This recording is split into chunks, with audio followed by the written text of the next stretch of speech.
आपके मन में पहले। Yes ma'am.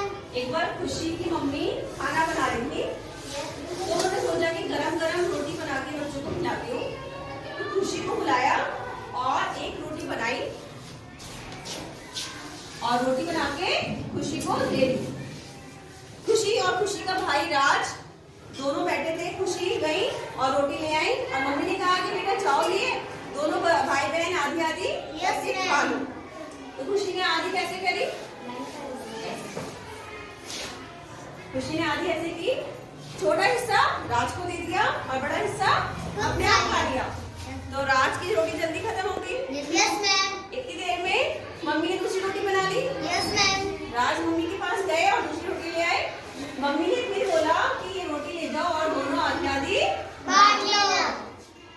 तब राज ने कैसे बांटी? बराबर। बराबर बांटी। Yes ma'am. आधी आधी बांटी बराबर। Yes ma'am. राज अच्छा बच्चा है। Yes ma'am. और खुशी गंदी बच्ची। गंदी बच्ची नहीं है, अच्छी बच्ची है, लेकिन उसने क्या किया? ज्यादा हिस्सा खा लिया। तो ये जो हमने आधा आधा बांट दिया, इसे हम क्या कहेंगे? आधा इसे कहेंगे हम, ठीक है? इस हिस्से को आधा नहीं कहेंगे, ये आधा लेंगे। आधा तब होता है जब बराबर बराबर हम उसको बांट देंगे। Yes ma'am. ये स्केल है। Yes ma'am. इसमें कितने सेंटीमीटर होते हैं? 30 सेंटीमीटर होते हैं। Yes ma'am. तो अगर हम कहेंगे इसमें इस स्केल का आधा, तो आधा कहाँ पर होगा? 50। ये 15 में होगा।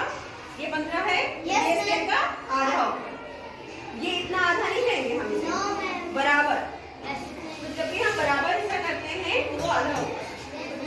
तो फ्रैक्शन का मतलब क्या होता है? जब हम किसी भी चीज के हिस्से कर दें और वो भी हिस्से जो हो बराबर हिस्से हो, तो उस हिस्से को हम फ्रैक्शन में, मैथ्स में कैसे लिखते हैं?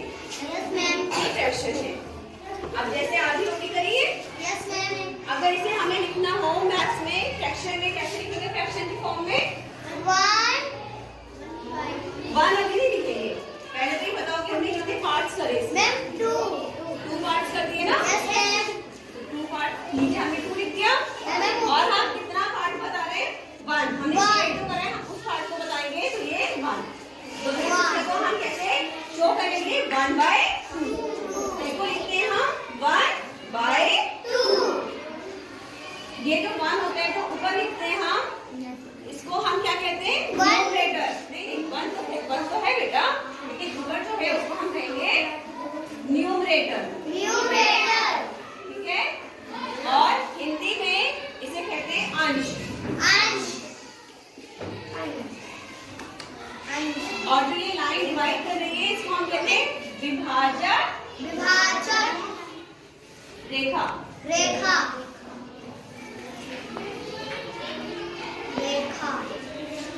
और जो नीचे 2 लिखा है, इस 2 को हम कहते हैं डिनोमिनेटर।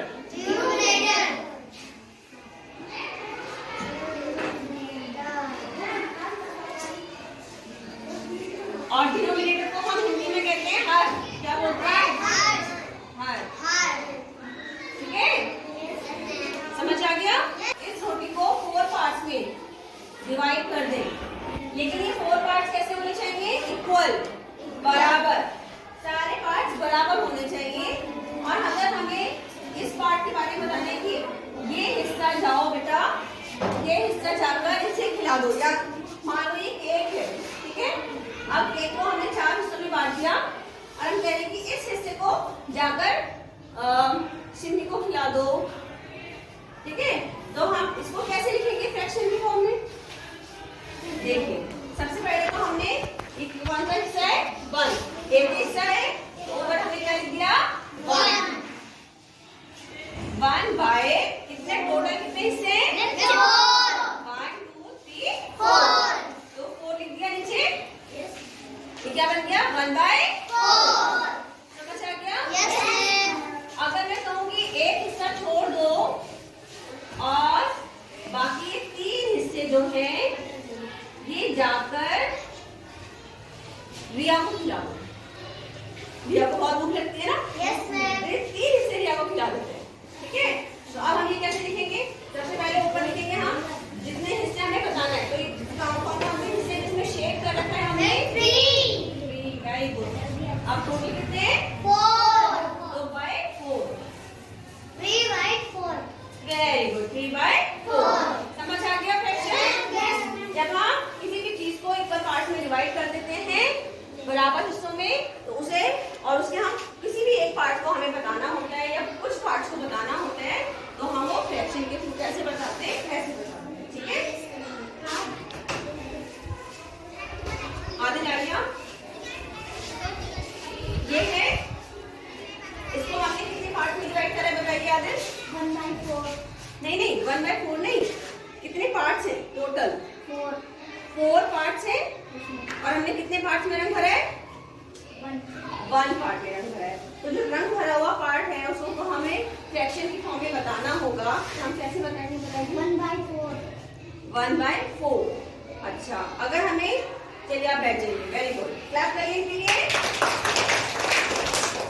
आप कोई और अच्छा है, आप आ जाइए। अभी तो हमने रंग भरा हुआ पार्ट के बारे में बताया। अगर मैं कहूँ कि जिसमें जिन पार्ट में कलर नहीं किया है, ठीक है, जिन पार्ट में कलर नहीं किया है वो बताना है हमें। तो बताओ कलर कितना होगा? 3 3 पार्ट्स हैं, लेकिन इसको हम फ्रैक्शन की फॉर्म में कैसे बताएंगे? by